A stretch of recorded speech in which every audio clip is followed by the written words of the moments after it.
Hello everyone, welcome back to LARPing Gaming. Yes, LARPing Gaming, the YouTube channel that talks about creepypastas or anything interesting at all. And today we're going to be talking about the internet's favorite clown. No, not them. And no, not her. We're going to be talking about Laughing Jack. Yes, Laughing Jack. Why? Because I think it's deserving now to talk about someone who is not just a creepy image or a creepy game, but someone who was actually more than that. Someone who was made by an artist, someone who posed, someone who did more with their character than just said, hey, it deserves more than the simple troll pasta title. So sit back and relax around the campfire as I tell you about the internet's favorite little clown, Laughing Jack.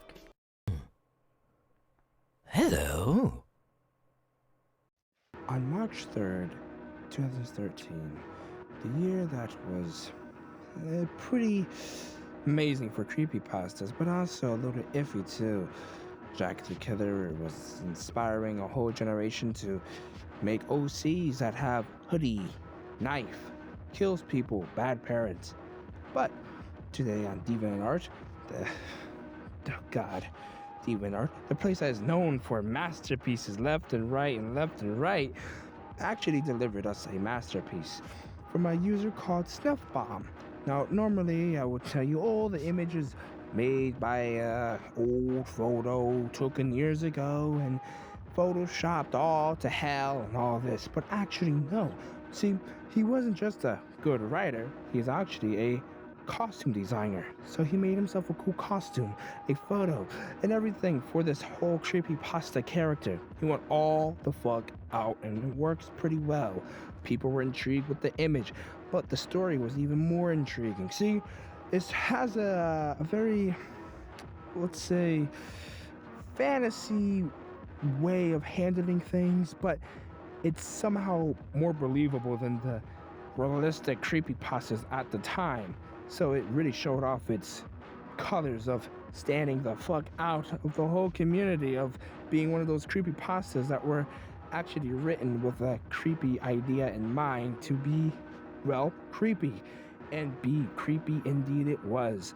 See, the story has a character named James. Well, he's not really the main character, but he is the main victim. The father's more of the protagonist of the story.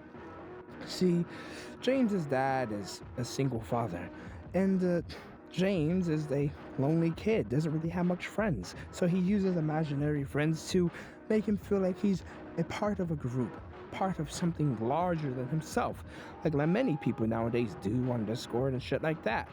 Now, he hears his son talking to someone, and he swears he hears someone responding back. But when he goes out there, there's no one there, just James by himself. He asks him who you're talking to. Of course, the kid said, Laughing Jack. Of course, the father's like, yeah, a clown talking to you named Laughing Jack? Sure, bub. It's just my imagination and yours as well. So he goes along with it, saying, yeah, Laughing Jack was really there, I believe you. And then after that night, he tucks his son into bed, and he goes to bed himself. But he gets a nightmare, a weird nightmare. He's inside of a dark carnival, and he hears a music box playing Pop Goes the Weasel.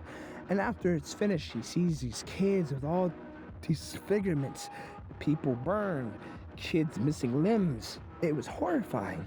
But the more scary part is they were dragging him down, like to hell. But before he can get surrounded and engulfed by it, he wakes up in a cold sweat. And then he sees James' toys there, looking at him. It's quite weird, but he doesn't really think much of it. He thinks James put it there. So he goes downstairs and he sees his son eating cereal. And he's like, hey, why did you put your toys in my room? He's like, it wasn't me, it was Laughing Jack. Of course it wasn't him, totally. But some events happen that makes him believe Laughing Jack is actually real. And then eventually, the big showdown happens. But it's pretty fucked up. Like, the gore really goes shit on the walls and is actually used pretty good. Eventually, Laughing Jack gets the last laugh, and, well, James's father accidentally kills his son. See, in the whole final showdown, when his father goes to his son's room, he sees James hanged on to the wall with his, well, let's just say his organs kind of looking like marks, okay? Fucking spaghetti. So he's furious because James is still alive, even if his son's eyes are taken out. Don't ask me how that works. Like, honestly, if my eyes got taken out, I'm fucking dead. I'm not being alive no more, okay? I'm fucking gone. See you later. But I guess James is just built different than I am. But James's dad gets enraged as he hears Laughing Jack laughing at him like he was pleased to see his father's reaction to his work. So he runs, and then he doesn't stab him, of course, because Laughing Jack just fucking ultra instincts out of that shit and says bye-bye. So instead he hits his son's heart, actually killing him. And then the cops are coming, and then, you know, they don't believe, oh yeah, clown with magical powers, yeah, killed your son and, you know, tortured him. So they put him in a mental institution. Honestly, I don't think a mental institution is actually where they will put him at. I think they would have probably gave him like the fucking chair. But hey, I'm not here to talk about the logistics quite yet. I am here though to say this story absolutely fucking slaps. You should read it. You shouldn't listen to my ass give you a bridge version of it. You should leave this video and just fucking read it or watch someone narrate it. It's that good. Now, after glazing it, the story that came out in December of that year, at the peak of its popularity, well... But why? Why would you do that? Why would you do any of that? Well, here comes the part that I don't really find interesting. See, Laughing Jack, in my opinion, works more as a monster who doesn't really need a backstory. It just kind of is there. You don't really need any explanation.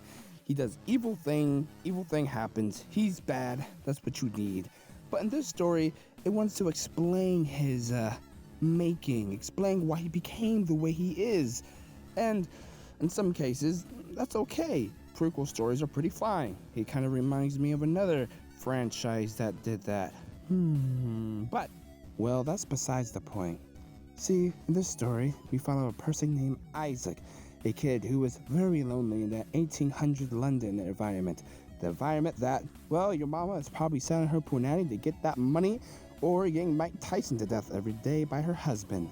See, Isaac didn't really have friends because he didn't go to normal school. No, the mom thought it'd be a good idea to homeschool him. Yeah, we all know how homeschooling always works. It's always good. And the father, well, he's like the Tiki Toby situation. I'm a drunk, abusive, evil guy. You know, a lot of creepypasta's dads are always drunk and abusive. What is with that? It makes me wonder what type of daddy issues these characters had in real life. The people making it. But that's besides the point. Isaac is alone for Christmas once more. No friends. But a guardian angel, yes, a guardian angel sees this and says, let me make you a friend. So they carve a beautiful box and they place it right next to his bed. So when he wakes up, he sees a jack in a box. Isaac is like, ooh, how cool. But why does it say Laughing Jack in the box? See, it has heard of a jack in a box, not a Laughing Jack in a box. But it doesn't matter. He cranks that bad boy up and then nothing happens. So he thinks it's broken. Until, poof, he sees Laughing Jack in the most colorful costume ever, a happy little clown. And they become best buds until Laughing Jack realizes that Isaac's mom is screaming up the stairs and Isaac has to go downstairs and do the chores. But Isaac couldn't shut up talking about this new friend he made. So Isaac goes up the stairs with his mother, and of course Laughing Jack isn't there. So he gets beaten like fucking Mike Tyson beats everyone back in his heyday. Holy shit. When I first read this, I kind of thought it was kind of laughable. Like, oh my god, this is so cliche? Like, how the fuck did we get to creepy clown to another creepypasta character with evil parents? But hey, at least they play outside, him and Isaac, because you know chores got done because of a certain Laughing Jack's abilities. So they play with toys and they play like they're pirates in the backyard. But there's a cat back there, the neighbor's cat. Of course, these two are like, oh, let's, have the cat act like it's their spy. So, Laughing Jack grubs onto it, and Isaac's like, yeah, don't you let it go. So Laughing Jack holds onto it very tight to the point that it's about to die with his eyes popping out. The fuck? You think maybe Laughing Jack would stop this because, you know, at least the angels will teach morality before putting it to, you know, another kid who's already morality fucked. Well, no. See, the angels, that would be a good idea to put his personality as the same as Isaac. If Isaac's happy, he's happy. If he's sad, he's sad. Oh boy, that would never backfire. It never does. So eventually, the neighbors find out that their cat is fucking dead because, you know, throwing the cat over the fence isn't really going to work. So he goes off to boarding school. Ooh. So Laughing Jack can't come with, so he has to be in the box. You know, if Laughing Jack is like this godlike being, why can't he just sneak his way with Isaac? Why couldn't he just make his parents not abusive? What were these angels thinking? Why on earth would you make this thing? Okay, first of all, why? Well, okay, if this guy is like a godlike mythical monster, god being, why can't you just make the parents not abusive? Why can't you not just make Isaac not sad? Well, I guess if that was the case, there would be no Laughing Jack, and I wouldn't be talking to you right now. So, after boarding school, Laughing Jack is, you know, sad, and Isaac's parents have been dead. But Isaac gets the house, and now he's a full-grown man. He comes in there, and he is now a prostra. I can never get that word down, but basically, it's pretty much just a thing that fixes chairs, okay? He makes chairs. They're his special job, and nothing really special. But he comes back home, and Laughing Jack sees him, and he's like, oh boy. But of course, Laughing Jack can't do anything because he can't leave the box. He's a godlike being with fantasy powers that can't leave the box he's in.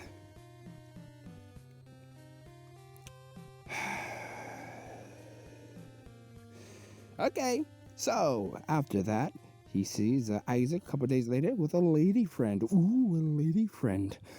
And then he sees them getting it on. Of course, Isaac gets done because the girl says, ugh, homeboy. So he kills her. And fucking after that begins to, you know, dissemble her like a fucking transformer. Making her parts into a chair. Now, I do think that's pretty clever. There are real-life murderers who have done that, so nice detail touch. And now Laughing Jack is amused. He's never saw this game before. Where's Laughing Jack's morals? Come on, Angel! You had one job! Make a fucking friend, not an idiot! But that's besides the point. No, that actually is a point. No, that is a point. Come on. Why is this happy-go-lucky thing easily just so manipulated? Oh, because Isaac's feelings. Yeah, but like, shouldn't the angel saw this coming? Oh, well, yeah, but I guess they didn't do that, so no. Now, shut up and listen to the story. Now, after Laughing Jack sees this, Isaac continues to kill and kill and kill. Killing a blind lady and using a girl's stomach as a punching bag? The fuck? So Isaac is killing these people. He even like has like in his like attic has like a bed. Has like some fucking shit to hold people down on it so they can't escape. So that part's clever and cool and kind of weird BDSM rape shit. And then it goes to, then he uses a girl's stomach as a punching bag. Yeah, you hit that. Yeah. Like, come on, really? A punching bag? When I read that, I kind of laughed. Like, okay, I see. A punching bag. Okay, I see. Yeah, we're just throwing anything gruesome and edgy now at the wall. Fuck subtlety. But eventually, Laughing Jack, the shelf he's on, it collapses because it's fucking old. So Isaac goes upstairs and he sees the Jack in the Box. He plays it pop goes the weasel, and no one comes out. So he puts the rest of the shit that fell into the trash bin, including the Jack-in-the-Box. But instead of nothing, he hears Jack. And he's like, oh no! So Jack and him start to talk. Now instead of, hey, I like the games you play, it's, hey, I'm going to murder you now out of nowhere. And yeah, and it's really gruesome. Pretty gruesome. Now I do like that part. I do like that gruesome scene. But at the end of the story, he tells Isaac he's going to, share his, I think, love to the rest of the lonely children. Editor fact check me there. But at the end of the day, that is Laughing Jack. In December, pretty much, because the story begins in December and ends in December. Now here comes the part I don't like. They're explaining everything. I didn't want to know his backstory. Knowing that he was made by a guardian angel, and this angel didn't put anything good that is at all basic human knowledge. Like, okay, don't make this damn thing easy to be manipulated. Don't make this damn thing so weak that it can't do anything outside of its box. Don't make it kind of dumb. He's happy. He's not stupid. He's shown to be intelligent. But I don't understand why this godlike thing couldn't just, make the parents not so abusive. Shouldn't that be like his first thing? Like, Isaac, I can make your parents stop fighting and have a good Christmas this year. No! And the ending felt a little rushed. Like, holy shit, that was rushed. But, I will say, the fans ate that shit up. They're like, pretty good. Now, looking back at it with 2026 vision, you can see like the flaws, but back then, the point of view of back then, it was probably pretty amazing, and it still kind of is. Like the costume design, in my opinion, does a lot more to carry these stories than some people like to admit. Like, be honest, how did you meet Laughing Jack? Your creepypasta? No, by Tumblr, and by Tumblr, probably a weird fan art picture of him and Eyeless Jack or Jeff the Killer or someone's OC. Ugh. But my big theory is people didn't really care if the story was the best thing ever. It was cool, it was exciting, and the character looked awesome. That's really what you need at the end of the day. You can have a good story, yeah, but at the same time, you can have a good story and have a character that looks bland and boring. Or you can be like Jeff and have a bad story, but have a character that looks cool and awesome and doesn't really matter because everyone's still going to eat that up. Laughing Jack was both, in my opinion. He had a good story and he had a good design. Do I really think that it needed to be explained and more than it had to be? No. But will I say that it was bad? No. And even though if people say, oh, this gives more detail about Laughing Jack and shows that he wasn't always evil. He's pretty evil. He eats kids, so that's the thing. I'm like, I don't want to feel bad for this monster. The first time I met him, he literally put a fucking whole fucking stomach full of candy inside of a kid and hang a guy's dog. I don't want to feel bad for this monster. I don't want sympathy. I want to see the monster do monster things. And I guess at the end we get them. But I wish we didn't get it like this. But that was Laughing Jack. The man, the myth, and I guess now his legacy is now living forever in the lands of creepypasta and every edgy 14-year-old's mind until they get out of that creepypasta phase. This has been LARPing Gaming. I hope you enjoyed this little roll down to memory lane, and I am out. Also, leave a comment of who you want to see next. Okay, bye.